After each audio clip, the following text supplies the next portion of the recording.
আজ পর্যন্ত কোনদিন মুসলমানদের উৎসব শবে বরাত একটা হিন্দু মসজিদে দেখার জন্য আসলো না। মুসলমানদের উৎসব শবে কদর একটা হিন্দু কোনদিন চাওয়ার জন্য আসলো না। মুসলমানদের উৎসব রমজান মাসের রোজা একটা হিন্দু কোনদিন তোমার সাথে সমাজ করার জন্য রাখলো না। একটা হিন্দু কোনদিন তোমার ঈদের নামাজে আসলো না। একটা হিন্দু কোনদিন তোমার সাথে তোমার নামাজে অংশগ্রহণ করলো না।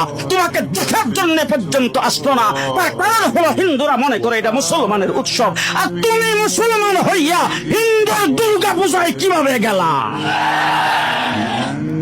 তোমার কি হয়ে গেল? তোমার কি লজ্জা শরম তুমি ধুয়ে ফেলে দিয়েছো? তোমার কি কোনো লজ্জা শরম নাই?